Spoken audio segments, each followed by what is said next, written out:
Pascal Liévaux va tenter de nous faire une synthèse. Je ne sais pas si il n'est pas un peu épuisé, il n'a pas un peu le tournis après toutes ces communications brèves. Il vient à côté de moi. Je le remercie infiniment d'avoir accepté notre invitation. Nous nous sommes rencontrés il y a plusieurs mois avec Alice Thomine pour justement un petit peu savoir comment nous travaillons les uns et les autres. Il est chef du département du pilotage de la recherche et de la politique scientifique à la Direction générale des patrimoines, au ministère de la Culture. Et je lui laisse la parole avec grand plaisir. Merci. Merci beaucoup, Scarlett. Je vais tâcher de tenir le temps de parole et surtout, vous m'arrêtez si je déborde trop. Merci de m'avoir invité à ce difficile exercice. Les musées moteurs de la recherche... j'aurais tendance, après tout ce que j'ai entendu cet après-midi, à organiser un petit peu ma parole autour de 3 axes. Tout d'abord, celui des ambitions que nous affichons, celui des obstacles que nous rencontrons et les perspectives que l'on peut brosser. Alors certes, on l'a vu, c'est pour nous une évidence, les musées moteurs de la recherche. Mais il faut avoir conscience, et cela a été dit, que cette recherche peine encore à s'inscrire dans le paysage national de la recherche, auprès du CNRS, auprès de l'Agence nationale de la recherche, même si ces dernières années, de grands progrès ont été faits. C'est une activité évidente que celle de la recherche dans nos établissements, qui sont des lieux de production de connaissances, des musées centres de recherche, comme l'a dit Nicolas Liucci-Goutnikov, et l'exemple donné tout à l'heure par Sophie Aran d'un musée qui est fermé, mais dont l'activité de recherche est une part essentielle aujourd'hui de son existence et contribue à assurer la visibilité, est tout à fait éclairant. Cette recherche, elle consiste en un travail scientifique sur les collections, bien entendu, c'est le cœur du métier, et produit des catalogues scientifiques, des expositions, qu'elles soient permanentes, temporaires ou expositions dossiers, et même l'élaboration des projets scientifiques et culturels. Antoinette Lenormand-Romain l'a dit en témoignant de ce qui s'est dit à Fontainebleau à la table ronde, peuvent aussi être assimilés à des exercices de recherche. Ces travaux, bien sûr, font l'objet de publications, qu'il s'agisse de catalogues d'exposition, d'inventaires, et posent la question de la conservation et de la diffusion des données qui sont produites à cette occasion. Diffusion, on l'a vu, par le biais de colloques et de journées scientifiques. L'exemple du Quai Branly était tout à fait éclairant, mais aussi le musée de Rouen, notamment en partenariat avec les universités. Diffusion aussi par le biais d'une revue, comme à Rouen nous l'a montré Sylvain Amic. Et diffusion en ligne, par exemple des collections, comme c'est le cas à Bayonne, et aussi les bases de données qui sont produites au sein des établissements, dont il s'agit d'assurer à la fois la conservation, la communication, le partage. Et pour cela, Antoinette Lenormand-Romain l'a dit, il faut s'appuyer sur les grands dispositifs qui sont mis en place au niveau national, et je pense notamment au grand équipement Humanum. Donc une conception large de la recherche, et surtout pas de rupture entre ce que l'on a l'habitude d'appeler la recherche fondamentale et la recherche appliquée, mais véritablement un continuum. Alors les ambitions affichées, les musées, on l'a vu, ne sont pas de simples pourvoyeurs d'œuvres, comme ils l'ont longtemps été, ni même de simples pourvoyeurs de documentation pour les universitaires. Et d'ailleurs, à ce propos, si je puis me permettre, le titre de la communication du professeur Griner m'a un peu fait peur, parce que j'allons pour une histoire de la recherche universitaire dans les musées, ça me semblait un petit peu restrictif, dans la mesure où les musées, on l'a bien vu, sont de véritables acteurs de la recherche, des créateurs de signification, pour reprendre l'expression du professeur Griner, dont toute la communication d'ailleurs démontrait la réalité de ce fait. Alors, recherche associant chercheurs académiques de l'université, mais aussi du CNRS, dont il a été assez peu parlé, et les professionnels du patrimoine, les conservateurs, bien entendu, mais aussi, ne l'oublions pas, les restaurateurs, notamment pour les établissements qui ont la chance d'avoir en leur sein des restaurateurs, les ingénieurs et techniciens de recherche, sans chercher à savoir qui possède les munitions ou le fusil. Donc association de deux communautés, parfois matérialisées par un établissement au sein duquel elles sont logées. Le professeur Griner a évoqué l'exemple allemand de l'université de Strasbourg, où la collection et l'université se trouvaient réunies au sein d'un même édifice. On a parlé aussi du musée de l'homme. Et aujourd'hui, je pense que l'INHA est vraiment aussi un lieu où ces deux communautés travaillent ensemble. Et de ce point de vue, l'INHA a joué un rôle très important. Une recherche qui couvre, qui permet donc la co-construction entre les professionnels du patrimoine et les chercheurs académiques de thématiques, d'objectifs, de projets, avec l'assurance que les résultats de ces recherches seront utiles à nos missions. Et ça, c'est tout à fait important. Je pense que les conservateurs, les établissements culturels doivent être vraiment associés très en amont à tous les projets, programmes de recherche, pour définir conjointement les sujets de manière à ce que les résultats nous soient vraiment utiles pour une meilleure connaissance, conservation et transmission du patrimoine dont nous avons la charge.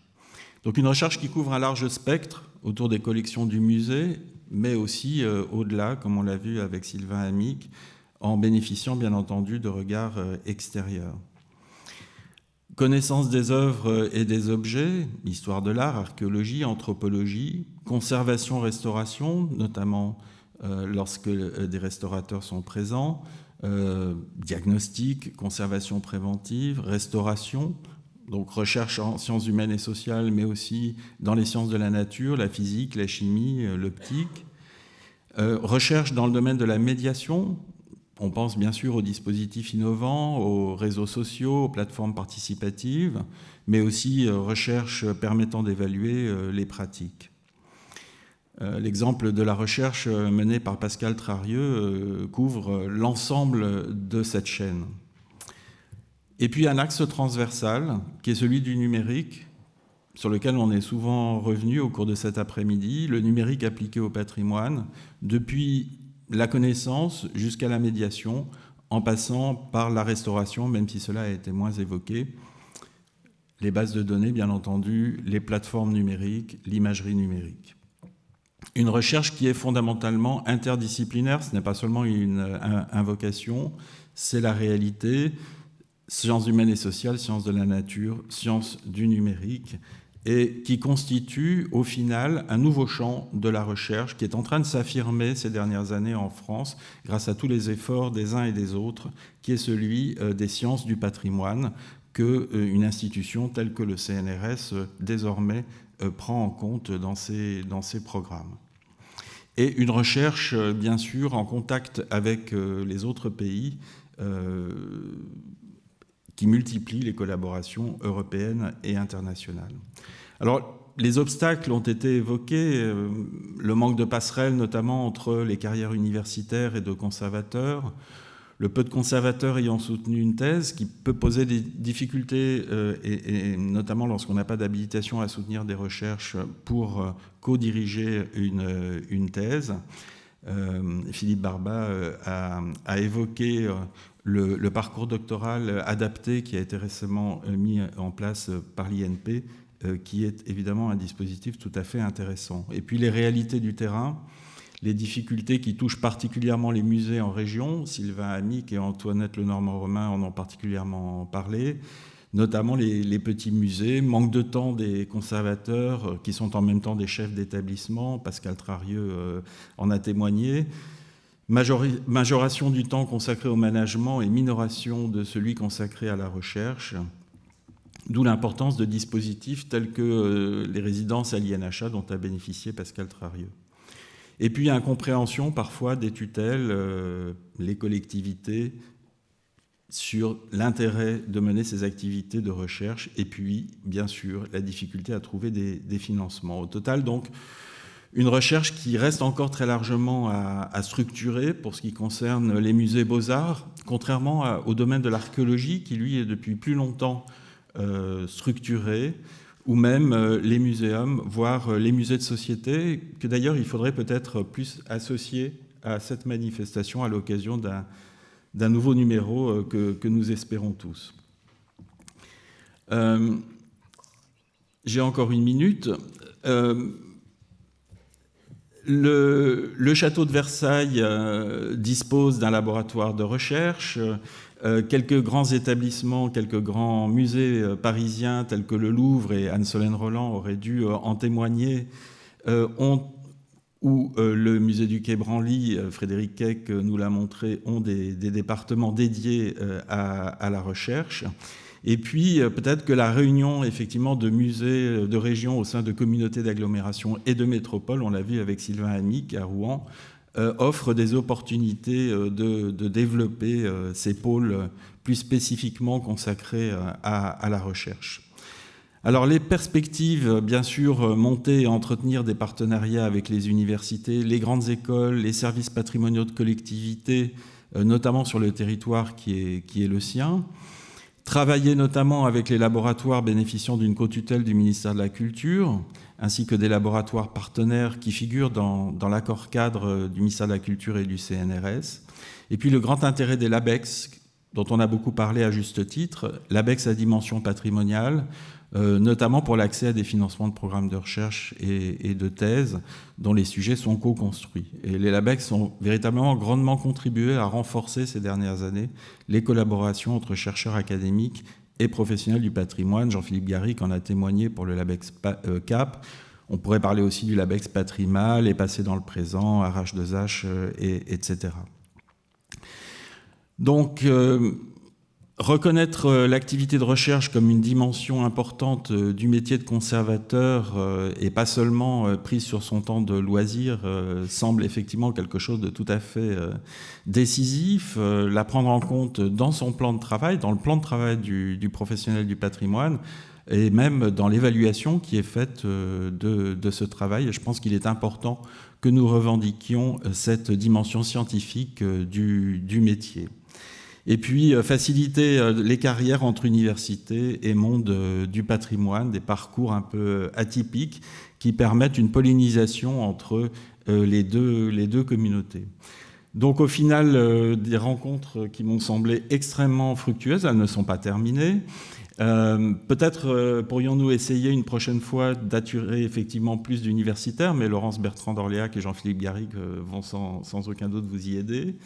Et puis inviter donc des représentants de musées autres que Beaux-Arts, et pourquoi pas élargir à d'autres établissements culturels, les archives, les bibliothèques, qui ont des préoccupations très proches, me semble-t-il, sur ces questions de celles des musées. Alors j'ai apporté quelques documentations que je mettrai à votre disposition sur l'estrade, sur la revue In Situ, qui est la revue des patrimoines, une revue en ligne qui vous permet à tous, si vous le souhaitez, de publier les résultats de vos recherches, et vous êtes les bienvenus.